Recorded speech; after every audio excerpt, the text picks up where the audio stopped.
Pak Ustadz, Teteh, aku Farah. Aku pernah menjalin hubungan berumah tangga bersama mantan suami aku dan memiliki 1 anak. Tapi rumah tangga aku tuh kandas karena ada suatu perselingkuhan dan juga KDRT. 6 tahun sama suami. Dan itu aku dari awal menikah 1 minggu itu aku sempat diceraikan sebenarnya. Tapi aku masih berusaha untuk bertahan karena aku mencintainya pada saat itu kan.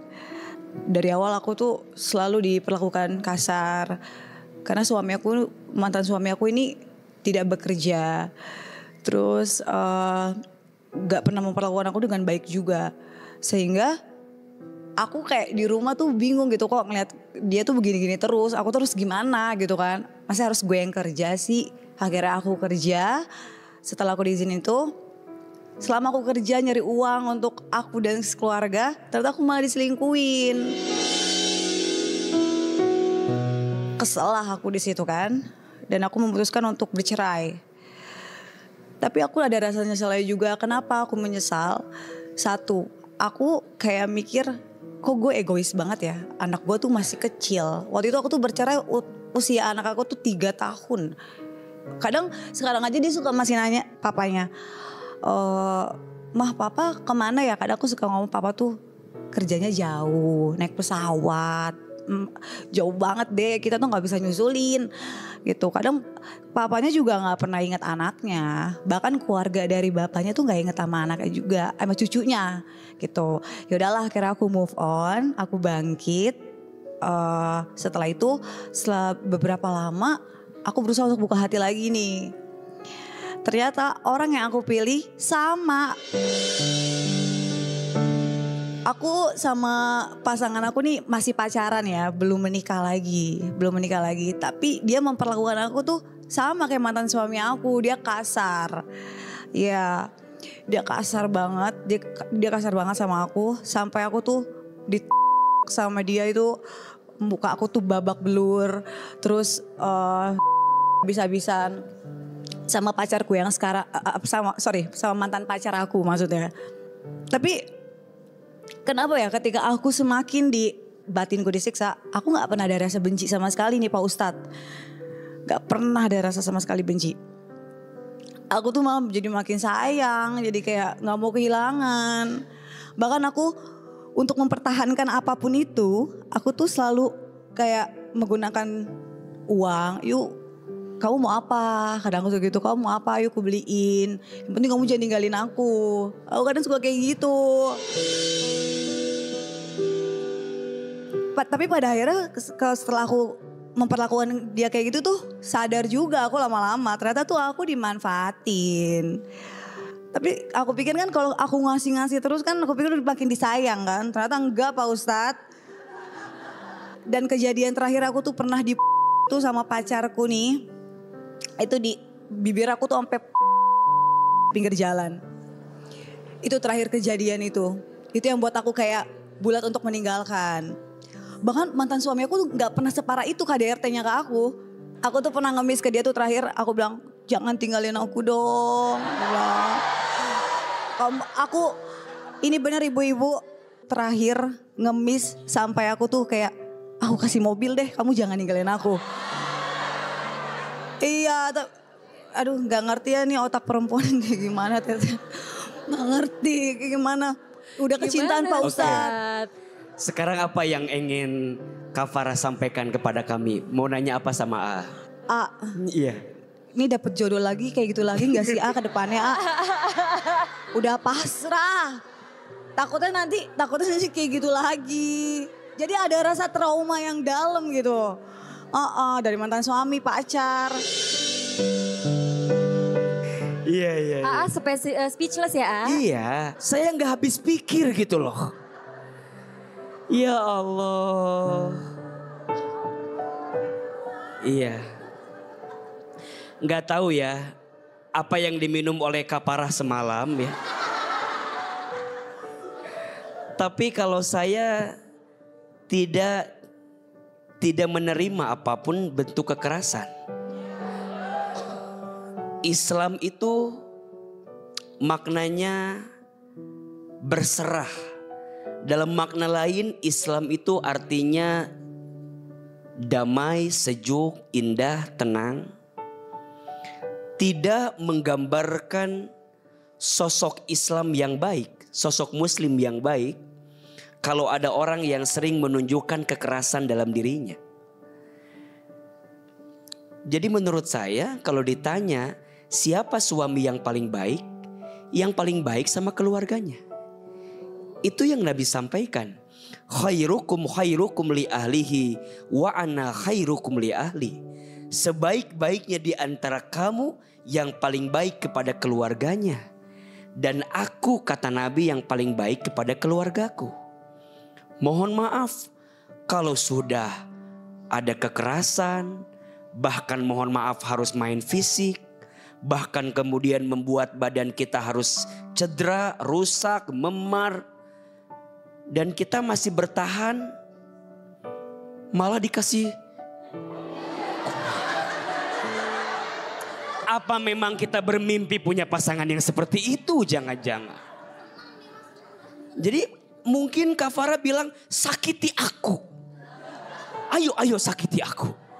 Jadi kalau menurut saya mah Kak Farah pelan-pelan deh untuk meninggalkan bab-bab yang seperti itu.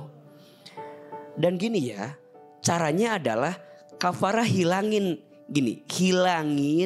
semua cara pandang yang bilang gini, aku takut gak ada laki-laki lagi lain yang mau sama aku.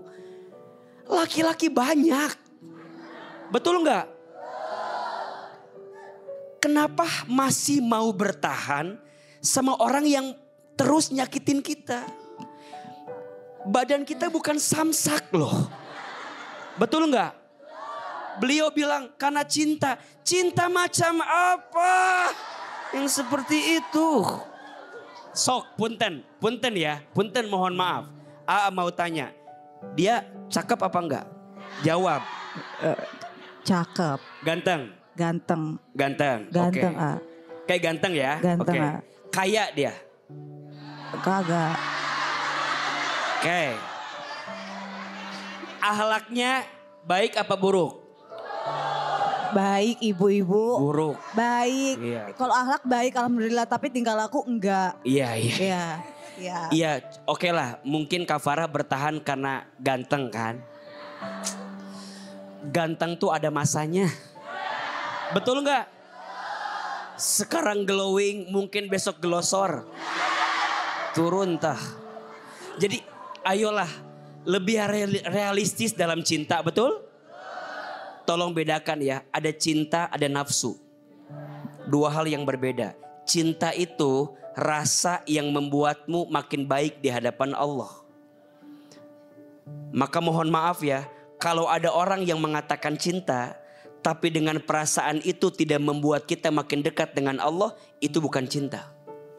Jangan-jangan itu nafsu. Maka bagaimana cara mengekspresikan cinta? Nikah. Karena kalau kita punya rasa cinta dan kita terus nerobos perasaan itu, mohon maaf, kalau tidak ke jenjang pernikahan, ujungnya melakukan sesuatu yang tidak baik. Betul? Maka perintah Quran jelas, wala taqrabuz zina, jangan mendekati zina. Deket aja nggak boleh, apalagi melakukan. Ada yang bertanya, kenapa perintahnya jangan mendekat? Karena perilaku itu berpotensi terus-terusan. Kalau udah dibuka sekali, terus-terusan. Maka dari awal tutup pintunya, tutup kesempatannya. Agar apa? Agar kita terjaga. Ujungnya mohon maaf, membuat cinta buta dalam pandangan kita. Ayo bismillah Kak Farah terus doa. Ini kan bulan Ramadan ya. Doanya mustajab kan? Sok doa. Berakit-rakit ke hulu, berenang-renang ke tepian. Yang lain sudah pada ke penghulu, kok kamu buka sahur masih sendirian? Ya, bismillah, semoga Allah gantikan dengan yang lebih baik. Amin. Ya Rabbal Alamin. Iya, jawabannya benar-benar kayak nyentuh hati banget, kayak langsung mikir sih bahwa tuh cinta tuh nggak perlu segitunya. Jadi kayak kalau cinta ya cinta boleh, tapi jangan terlalu bodoh. Benar kata Ustadz. Karena kalau misalnya kayak gitu laki-laki nggak akan bisa menghargai kita. Jadi makanya ya udah jalanin, cari laki-laki yang cintanya lebih besar. Alhamdulillah sekarang kita mau masuk ke segmen sepucuk surat untuk Ustadz. Jadi saya mau bacain sepucuk surat dari pemirsa yang ada di rumah, dari bunda yang ada di rumah. Assalamualaikum warahmatullahi wabarakatuh. Dear Ustadz Hilman, perkenalkan aku Iza dari Bandung. Saat ini hatiku begitu berat dan gelisah. Dulu aku begitu bahagia, tinggal satu atap bersama suami tercinta. Namun cobaan menimpa rumah tangga kami. Suamiku tiba-tiba terkena PHK. Duniaku terguncang hebat. Dari tinggal di rumah kontrakan selama 3 tahun, kini kami sekeluarga harus pindah ke rumah mertua. 5 tahun sudah aku tinggal dengan ibu mertua dan adik ipar laki-laki. Ternyata tidak semudah itu Ustadz, ruang gerakku tiba-tiba terbatas. Ketika aku mengunjungi ibu kandungku di Jakarta yang tinggal seorang diri, aku dilarang berlama-lama oleh mertuaku. Padahal aku mengunjungi ibu kandungku karena beliau sedang sakit-sakitan. Aku bingung, apakah tindakanku ini salah Ustadz? Sampai akhirnya terlintas di benakku untuk pisah rumah dari ibu mertua. Batinku sudah tidak kuat Ustadz. Aku tahu keinginanku ini terdengar egois, apalagi penghasilan suami sudah tidak seperti dulu. Suamiku saat ini bekerja sebagai guru ngaji, sehingga sulit bagi kami untuk mencari rumah ataupun kontrakan yang baru. Ustadz, apakah aku berdosa memaksakan keinginan untuk pisah rumah dari ibu mertua? Aku sudah lelah Ustadz, batinku tersiksa, tubuhku pun semakin kurus. Apa yang harus aku perbuat? Dan apakah suamiku berdosa Ustadz membiarkan istrinya memendam perasaan ini? Aku takut akan mempengaruhi rezeki suami karena kondisiku yang batinnya sedang tersiksa. Mohon arahannya Ustadz. Saya memahami perasaan bunda. Memang tidak mudah untuk melewati fase hidup berumah tangga yang tadi bunda sampaikan. Yang pertama, kunci rumah tangga itu komunikasi. Maka alangkah baiknya bunda dengan suami coba bicara dari hati ke hati. Ngobrol. 70% rumah tangga itu isinya apa? Ngobrol, komunikasi. Kalau di rumah tangga sudah kehilangan waktu untuk ngobrol, berarti sudah kehilangan 70% kebersamaan di rumah tangga itu. Hati-hati, sekarang ada fenomena serumah tapi tak sejiwa. Tinggalnya bareng, tidurnya bareng, tapi rumah tangga itu tidak menghadirkan komunikasi secara bersamaan. Ini awal dari persoalan. Maka ayo jadikan bulan Ramadan sebagai bulan tarbiyah keluarga. Bulan untuk menghadirkan kebersamaan pendidikan di keluarga. Karena kita percaya semua bermula dari keluarga. Maka ada istilah rumahku, surgaku. Betul? Kalau keluarganya baik, kalau rumahnya baik, maka urusan keluar pun juga akan baik. Yang kedua, wahai suami, sebagai kepala keluarga, pemimpin di keluarga, kita berkewajiban untuk menghadirkan ketenangan, kenyamanan, keamanan, dan kebutuhan bagi keluarga. Jangan biarkan istrimu tersiksa, baik secara lahir maupun batinnya. Kita harus sadar, kan idealnya, ini idealnya. Idealnya setelah berumah tangga, kita rumahnya berpisah dari orang tua. Betul? Idealnya. Karena rasanya sulit kapal kalau nahkodanya 2. Betul? Istri pasti berharap punya keleluasaan. Ada 3 ur yang harus dimiliki istri katanya. Dia harus berkuasa pada 3 ur agar bahagia. 1, kasur. Maksudnya dia punya kamar yang nyaman. 2, dapur. Dia punya tempat masak, ruang berkreasi sendiri. Itu akan membuat dia bahagia. Yang ketiga, sumur. Dia punya kamar mandi untuk bersolek dirinya, mempercantik dirinya. Jadi kan harusnya itu. Nah sekarang izin suami mengajak tinggal di rumah orang tuanya. Dari bab ini saja suami harus ngerti. Istri harus nyiapin hati, harus nyiapin ikhlas, betul gak? Harus nyiapin ridhonya nerima suami. Maka jangan sampai udah mah tinggal di situ masih dikekang juga. Jangan. Justru kalaupun memang kondisinya harus tinggal di rumah mertua, minimal 3 ur tadi dia punya tuh. Kamarnya pisah. Dia juga bisa berkreasi di dapur. Dia juga punya tempat sendiri untuk bersolek. Nah itu membuat dia akan jauh lebih bahagia. Jangan sampai ini menjadi sesuatu yang terus menerus terjadi. Apalagi tadi dia bilang mau keluar agak sulit. Apalagi hanya sekedar bertemu dengan orang tua kandungnya. Gak boleh. Perlakukanlah mertuamu sebagaimana orang tua kandungmu. Maka ini juga evaluasi, izin ya Bunda, mungkin ketika Bunda tinggal di rumah mertua juga mungkin Bunda belum bersikap jadi menantu yang baik. Betul gak? Makanya jadi menantu harus pandai menempatkan diri. Jadi mertua harus coba belajar memahami bahwa dua-duanya pasti punya perasaan untuk saling dijaga. Insya Allah tidak ada perbandingan antara mertua dan menantu. Dua-duanya adalah pintu kebaikan yang harus dihadirkan. An-nikahu miftahu rizki. Nikah itu kuncinya rezeki. Jangan pernah memandang, kenapa ya habis nikah kok rezeki saya seret. Kenapa ya habis nikah kok rezeki saya sempit. Shh, jangan salahkan nikahnya. Tapi coba dicek, mungkin ada sikap kita di rumah tangga yang tidak menunjukkan kebaikan. Itu yang jadi sebab kenapa kebaikan tidak menghampiri kehidupan rumah tangga kita. Boleh jadi rizki kita sempit dan sulit karena kita gak sayang sama istri kita. Karena kalau kita sayang, harusnya rizkinya akan Allah tambah dengan segala kebaikannya. Insya Allah.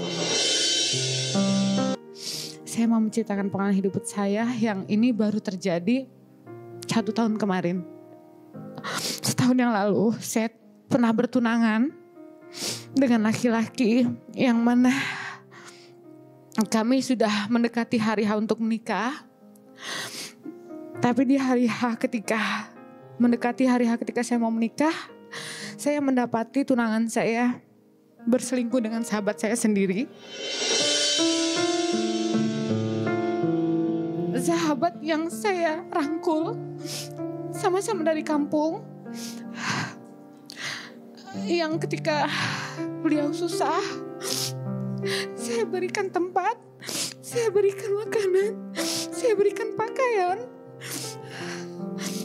Yang saya tidak habis pikir adalah Ustadz yang membuat saya sakit hati sampai detik ini. Bagaimana bisa tunangan saya, sahabat saya, menyakiti saya sedemikian rupa.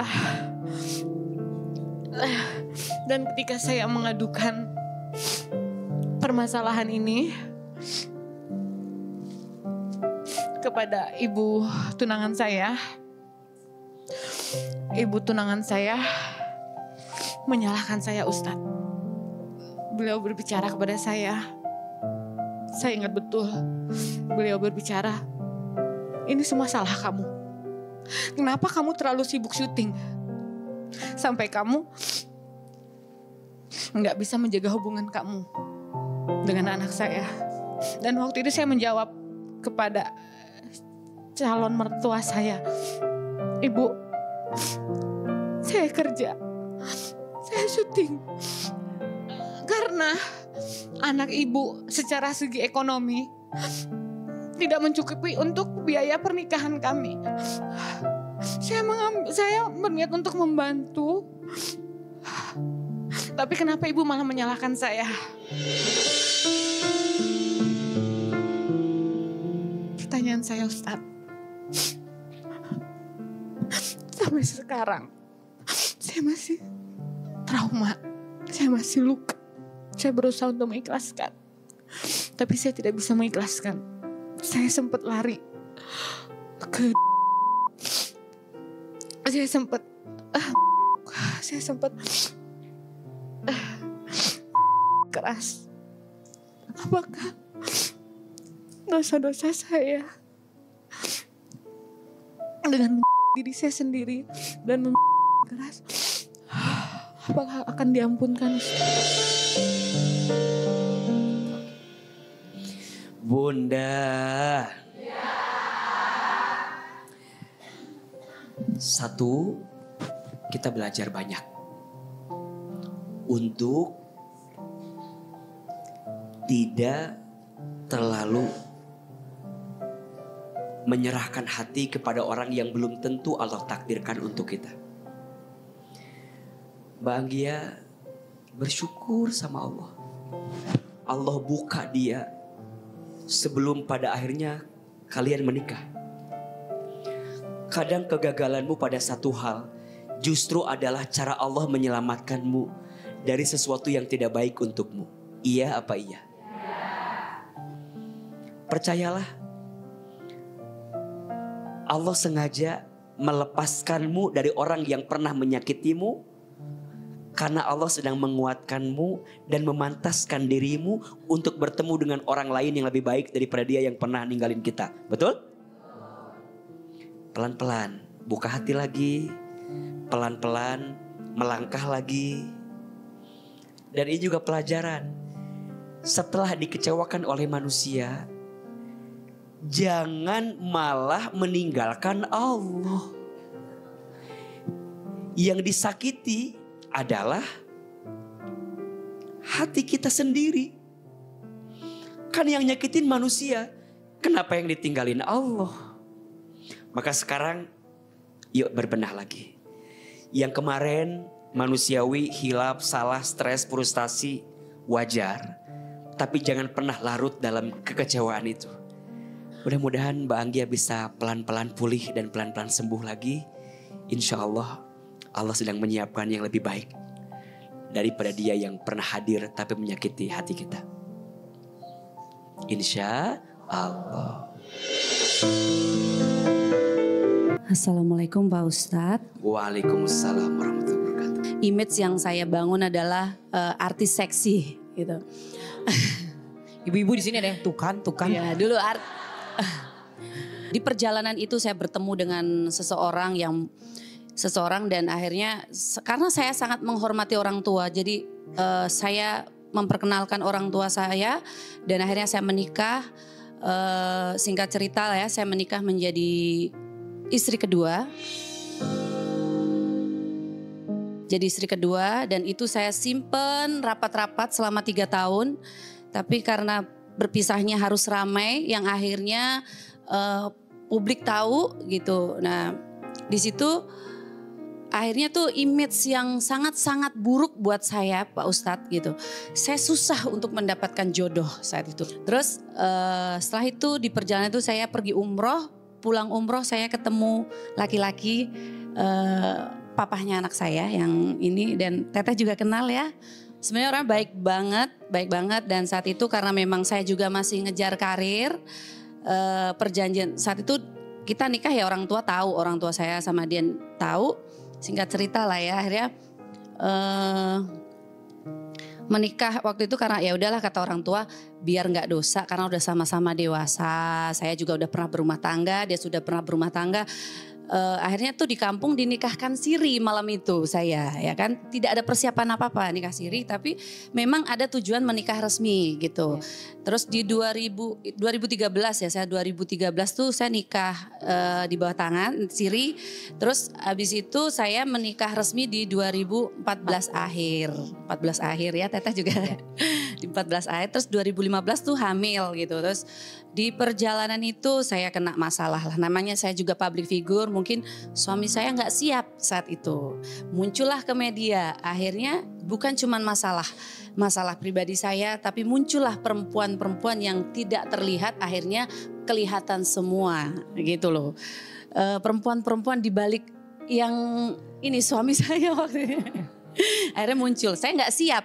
Dan saat itu saya sudah mau mundur dari dunia entertain, saya udah pakai hijab karena saya mikir apalagi yang mau saya cari, karena suami saya sudah menafkahi secara lahir batin, semua sudah dipenuhi, buat apa lagi gitu kan. Terus saya juga hamil gitu. Tapi begitu muncul itu ya namanya bukan mungkin ya, memang karena image yang saya bangun itu adalah artis seksi, terus saya pernah menjadi istri kedua, akhirnya dirajut dengan media kan, yang akhirnya dirajut ketika ada artis-artis lain kena masalah disangkut pautkan lagi ke saya Pak Ustadz. Nah setelah itu saya ada rasa keraguan, tidak percaya bahwa perempuan seperti saya ini apakah saya pantas bahagia seperti perempuan-perempuan lain. Di saat saya punya anak, lagi senang-senangnya ibu saya meninggal Pak Ustadz. Di saat orang tua saya pengen saya punya keluarga yang benar, ibu saya inilah udah jadi istri aja, udah gitu. Tapi ujian terus bertubi-tubi Pak Ustadz. Dan saya ditinggal ibu saya nggak siap. Bahkan saya nggak mau nyusuin anak saya gitu loh. Karena nggak siap kan. Terus saya kayak ke suami juga cuek gitu loh. Ke suami cuek, mungkin ya saya salah gitu. Akhirnya muncullah perempuan-perempuan yang memberikan perhatian ke suami saya gitu kan.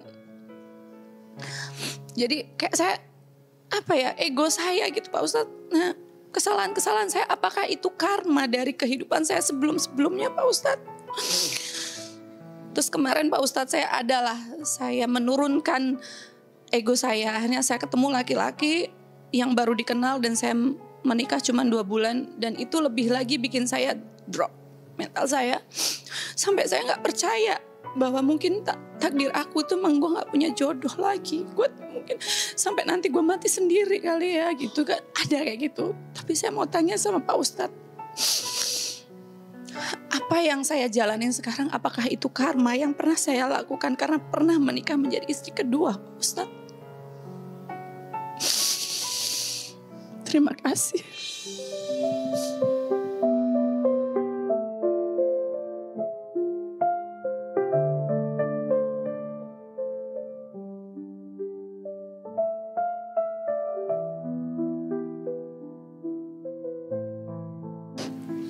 Bunda,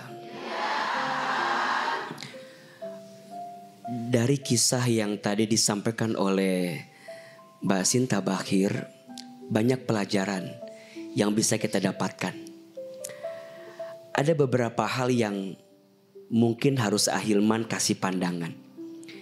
Yang pertama, takdir itu hak prerogatifnya Allah Subhanahu wa ta'ala.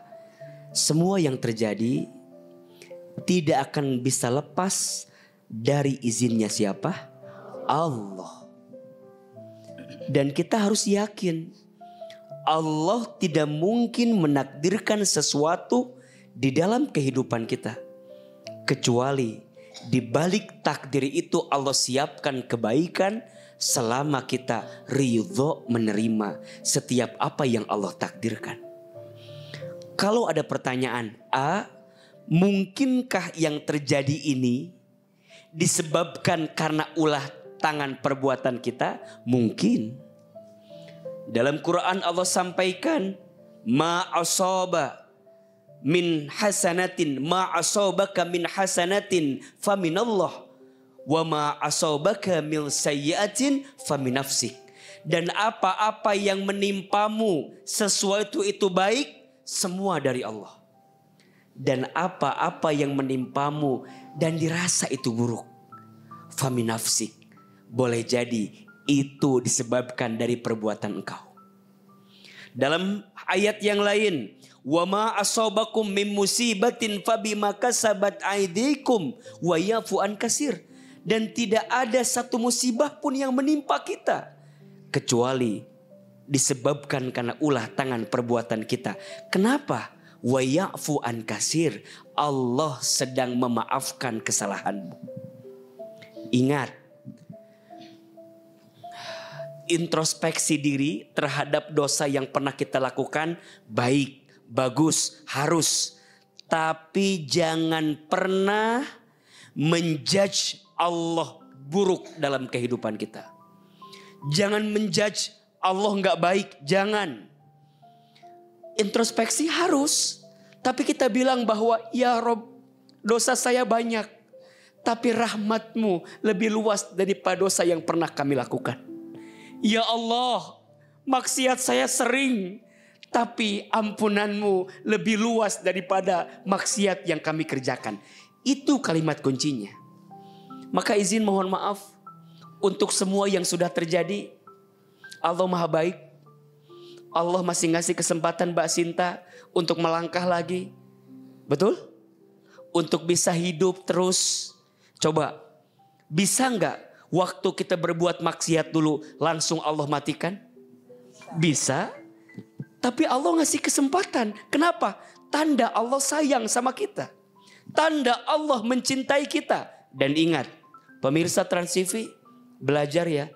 Jangan pernah menilai seseorang dari tampilan luarnya. Kita nggak tahu dia punya amalan apa yang dirahasiakan selama ini. Dia punya amalan apa yang disembunyikan selama ini. Yang boleh jadi amalan rahasia itu membuka pintu surganya Allah Subhanahu wa ta'ala. Amin ya rabbal alamin. Jangan pernah melihat orang yang seakan-akan ahli neraka sebagai orang yang buruk. Jangan. Boleh jadi di akhir kehidupannya dia bertaubat, minta ampun, memperbaiki dirinya. Betul? Dan jangan juga mudah memuji orang yang kelihatannya ahli surga. Karena kita nggak tahu di akhir kehidupannya dia terpeleset, malah melakukan dosa di hadapan Allah Subhanahu wa ta'ala. Saling mendoakan dalam kebaikan. Maka Mbak Sinta Bahir, terima kasih sudah hadir di kajian hati. Bukan tanpa alasan Allah menggerakkan kita semua hadir di sini. Betul? Kita semua punya masa lalu, tapi kita semua punya masa depan. Tutup yang kemarin, tatap ke depan dengan penuh kebaikan. Untuk semua yang sudah terjadi kemarin, aku pernah jadi istri yang kedua. Gak ada masalah dengan istri yang kedua? Ada masalah gak? Kok agak khawatir gini jawabannya? Enggak. Iya kan? Gak ada masalah. Iya, di mana masalahnya? Selama prosesnya baik, betul? Selama prosesnya benar, jalan yang ditempuhnya benar, lurus, tulus, serius, apa yang salah? Mohon maaf, jangan salahkan Mbak Sintanya kalau untuk urusan itu. Kalaupun ada masalah, coba lihat sampingnya juga. Mungkin ada pada sisi laki-lakinya. Karena poligami itu bukan sesuatu yang mudah. Yang perlu kesiapan, yang paling pertama siapa? Laki-lakinya. Betul gak? Jawab, boleh gak poligami? Boleh. Agak terpaksa jawabannya. Iya. Karena dipelototin mungkin sama Hilman ya. Boleh, asalkan adil, betul? Suami harus adil, tapi juga harus ingat. Istri pertama, istri kedua pun juga harus adil. Istri kedua, ketika engkau menerima jadi istri kedua, harus adil. Bagaimanapun, suamimu punya istri yang pertama. Betul? Jangan engkau ambil rasa cintanya dari istri yang pertama ketika engkau hadir di dalamnya. Menurut AA, poligami yang baik itu ketika dia menikah dengan yang kedua, cinta kepada yang pertama semakin tambah, semakin tumbuh. Bukan menjadi hilang karena cinta yang kedua. Cinta itu bukan angka yang dibagi jadi berkurang.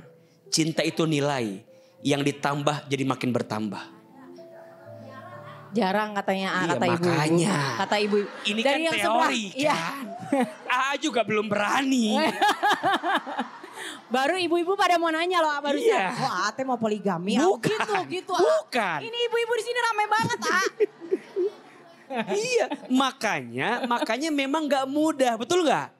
Semua Bener. harus siap. Iya. Suaminya harus siap, istri kedua juga harus siap. Betul. Apalagi istri pertama, gak mudah. Hanya bagi orang terpilih yang bisa menempuh jalan itu. Kita yang gak punya kemampuan, jangan pernah Tuh. coba-coba. Tuh Bu. Betul? Betul. Tapi ada yang bisa? Ada. Ada yang mampu? Ada. Jangan salahkan yang mampu. Jangan kita bilang Allah. Bagian alahnya itu loh Pak Ustadz ya kan. Masing-masing orang beda kemampuannya, betul? Ibu bilang gak apa-apa yang lain poligami. Asal jangan suami saya kan gitu Iya, kan. iya betul. Itu betul. Yang meneteskan air mata adalah keraguan-keraguan tentang hidup saya. Apakah ini tuh apa yang saya jalani ini, apakah yang saya jalani sekarang ini adalah karma yang harus saya jalanin sampai kapan ini gitu loh.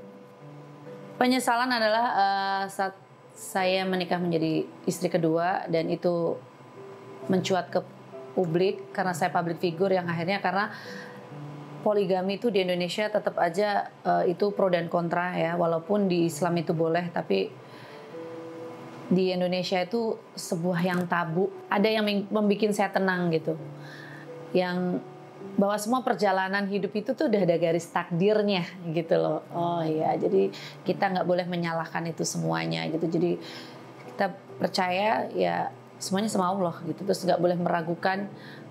Walaupun itu sakit, menyakitkan, menyenangkan, itu semua tuh takdir Allah.